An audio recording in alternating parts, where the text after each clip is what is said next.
গ্রেফতারে মরিয়া বাহিনী এমনকি অপ্রাপ্তবয়স্ক এক শিক্ষার্থীর রিমান্ড আবেদনও করেছিল।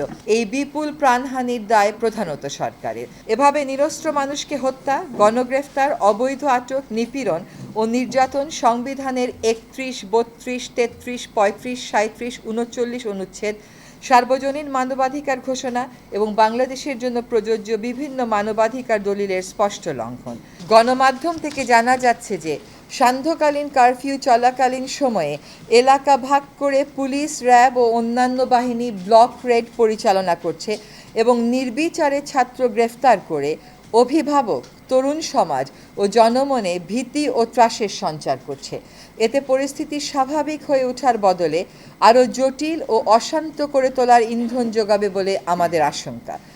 বাসা থেকে আইনশৃঙ্খলা রক্ষাকারী বাহিনীর নামে উঠিয়ে নেওয়া হলেও অভিযানকারী কর্মকর্তার পরিচয় প্রকাশ করা হচ্ছে না, সময় মতো আদালতে উপস্থাপন করা হচ্ছে না এবং কারো কারো ক্ষেত্রে আত্মীয় পরিজন তুলে নেয়ার পরে আর কোনো খোঁজ পাচ্ছেন না বলেও অভিযোগ করছেন।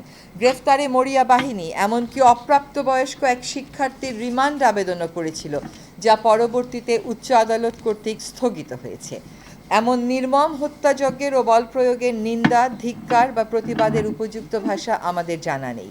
এই বিপুল প্রাণহানির দায় প্রধানত সরকারের।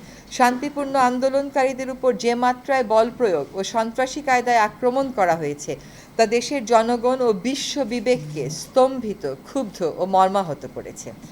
আন্দোলন চলাকালে নাশকতামূলক তৎপরতার কারণে বেশ কিছু রাষ্ট্রীয় প্রতিষ্ঠান, স্থাপনা ও সম্পদ ক্ষতিগ্রস্ত হয়েছে, যা কোনোভাবেই সমর্থনযোগ্য নয়। সুষ্ঠু নিরপেক্ষ তদন্তের মাধ্যমে এইসব নাশকতার জন্য যারা দায়ী তাদের চিহ্নিত করে আইন অনুযায়ী শাস্তির দাবি জানাচ্ছি।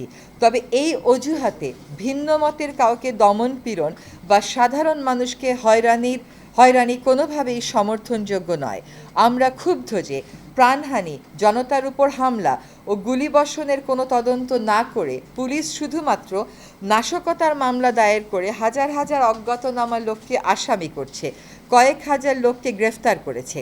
এদের মধ্যে অসংখ্য নিরীহ নাগরিক, শিক্ষার্থী এবং তাদের পরিবারের সদস্যরা রয়েছেন বলে অভিযোগ উঠেছে। নাশকতার ঘটনার সময় তা প্রতিরোধে উপযুক্ত ব্যবস্থা নেয়নি সরকার এবং সরকারি বাহিনীগুলো কোনো কোনো ক্ষেত্রে নীরব দর্শকের ভূমিকা পালন করেছে বলে গণমাধ্যমের রিপোর্ট থেকে জানা যায়। সুষ্ঠু তদন্ত করে তাদের এই ভূমিকার রহস্য উদ্ঘাটন ও জনসম্মুখে তা প্রকাশ করা জরুরি। আমরা ক্ষুব্ধ যে সুস্পষ্ট প্রমাণ থাকা সত্ত্বেও প্রাণহানি, ছাত্র জনতার উপর হামলা ও গুলিবর্ষণের কোনো তদন্ত না করে পুলিশ শুধুমাত্র নাশকতার মামলা দায়ের করে হাজার হাজার অজ্ঞাতনামা লোককে আসামি করছে, কয়েক হাজার লোককে গ্রেফতার করেছে, যা হয়রানিমূলক এবং গ্রেফতার বাণিজ্যের সুযোগ করে দেবে। সুস্পষ্ট প্রমাণ থাকার পরেও গুলি চালানো কর্মকর্তাদের গ্রেফতার না করে অপরাধী খুঁজে বেড়ানো এবং অপরাধীকে ধরিয়ে দেওয়ার আহ্বান উপহাস বটে।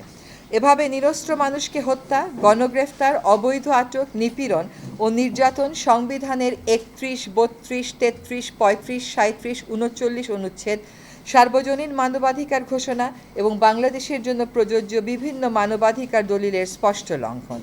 আন্দোলন দমনে নির্বিচার হত্যা মানবতা বিরোধী অপরাধ ও আন্তর্জাতিক অপরাধ আদালতে বিচারযোগ্য অপরাধ।